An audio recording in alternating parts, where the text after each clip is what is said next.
ایک بزرگ فرماتے تھے اگر کسی کو تم برائی میں بھی دیکھو تو یہ سوچو ہو سکتا ہے اس کی زندگی کی آخری برائی ہو پھر وہ توبہ کر لے، اور میری زندگی کی ہو سکتا ہے یہ آخری نیکی ہو، مجھ سے کوئی گناہ سرزد ہو جائے۔ کتنے لوگ ہیں جو مرتبہ کمال پہ پہنچے لڑک گئے، بڑے بڑے لوگ تھے لیکن انجام ٹھیک نہیں ہوا۔ بلعم بن باورا کی مثال ہمارے سامنے موجود ہے۔ بنی اسرائیل کا مستجاب الدعوات ولی تھا، اور جب ہاتھ پھیلا کے منہ پہ ہاتھ پھیرتا تو ہاتھ بعد میں منہ پہ جاتے، قبولیت پہلے ہو جاتی۔ لیکن اسی کے بارے میں قرآن نے کہا نا، مثلہ کمثل الکلب، اس کی مثال کتے کی مثال ہے۔ زبان لٹک گئی تھی، زمین چاٹتا تھا، چونکہ اس کے ہاتھ نبی کے خلاف اٹھ گئے تھے۔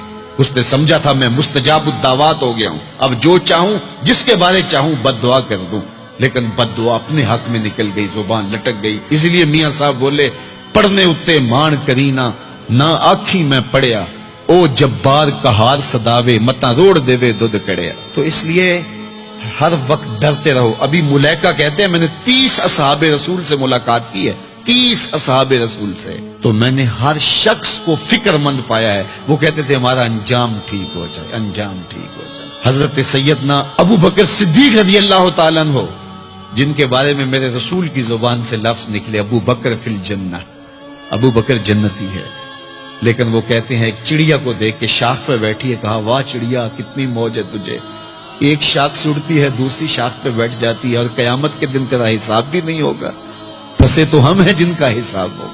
یہ وہ لوگ ہیں جن کی زندگی دیکھیے، ان الشیطان یفر من ظل عمر، عمر وہ ہے جس کے سائے سے شیطان بھی بھاگتا ہے، لیکن وہ کہتے ہیں کاش میں مٹی کا ڈھیلا ہوتا۔ اللہ اکبر، یہ وہ لوگ ہیں جن کی زندگیاں تقوی سے عبارت تھی، اور اللہ کی خشیت جن کے سینوں کا نور تھا اور باطن کا سرور تھا۔ ہمارے بہت سارے معاملے اور بہت ساری خرابیوں کی جڑ یہ ہے کہ ہم نے اس دنیا کو اوڑھنا بچھونا بنا لیا۔ ایسے اس دنیا میں ہم زندگی گزار رہے ہیں جس طرح ہم نے اس دنیا سے کبھی جانا ہی نہ ہو۔ اس لیے دنیا کی بے رغبتی، دنیا کی بے رغبتی کا مطلب یہ نہیں ہے کہ ترک دنیا کیا جائے۔ اس پر صوفیاء نے جو بات کہی وہ بہت خوبصورت کہی۔ وہ کہتے ہیں کہ دنیا کے اندر ایسے رہو جس طرح کشتی پانی میں رہتی ہے، کہ کشتی پانی میں رہتی بھی ہے لیکن پانی کو اپنے اندر آنے بھی نہیں دیتی۔ تم دنیا میں رہو، دنیا تمہارے اندر نہ رہے۔ اگر تم دنیا میں رہو گے تو خیر ہے، اگر دنیا تمہارے اندر رہی تو پھر کچھ نہیں بچ پائے گا۔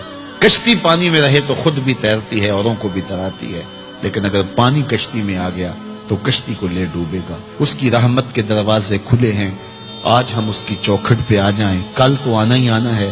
پھر جو کفن میں منہ چھپا چھپا کے آتے پھریں گے، کیا اچھا ہو کہ خود کھلے منہ سے اس کی رحمت کے دروازوں پہ آ جائیں۔ اس کی رحمتیں آواز دے رہی ہیں، یا ایھا الانسان، او بھاگنے والے انسان، او نسیان کے پتلے، او بھولے ہوئے، او بھٹکے ہوئے، راستہ چھوڑ کے جانے والے، مالک کی رحمت کی آغوش کو ترک کر دینے والے، آجا پلٹ کے، ما غرک بربک الکریم، آجا تیرا رب بڑا ہی کریم ہے۔ قبل اس سے وہ ماننے سے انکار کر دے، توبہ کا دروازہ بند ہو جائے، سورج مغرب سے طلوع ہو جائے، پھر بندہ ہاتھ کاٹے۔ کسی نے چیخ چیخ کے مجھے کہا تھا، کوئی رو رو کے ترلے منتیں کر کے مجھے کہتا تھا، میں اس کی بات کو نہ سنا، کاش کہ اس کی پکار کو سن لیا ہوتا، اس کی آواز پہ لبیک کہہ دیا ہوتا، اور میں اس کے ساتھ چل پڑتا، اور وہ مجھے انگلی تھام کر محمد عربی کی چوکھٹ پہ پہنچا دیتا، تو آج یہ رسوائیاں میرا مقدر نہ ہوتی۔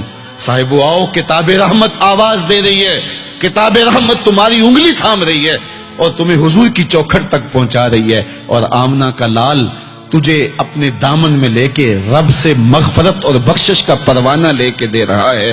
مجرم ہو تو منہ اشکوں سے دھوتے چلے آؤ، آؤ در تواب پہ روتے چلے آؤ، قرآن میں مذکور ہے بخشش کا طریقہ، سرکار کی دہلیز سے ہوتے چلے آؤ۔ اور تھوڑی سی زندگی باقی ہے، بہت زندگی کاٹ چکی، آوارگی میں کاٹ دی، اور گناہوں میں کاٹ دی، منمانیوں میں کاٹ دی، خواہشات نفس میں کاٹ دی۔ آئیے ابھی سے اپنے اندر کو تبدیل کر لیجئے، اپنے احوال کی تبدیلی کا عزم مصمم کر لیجئے۔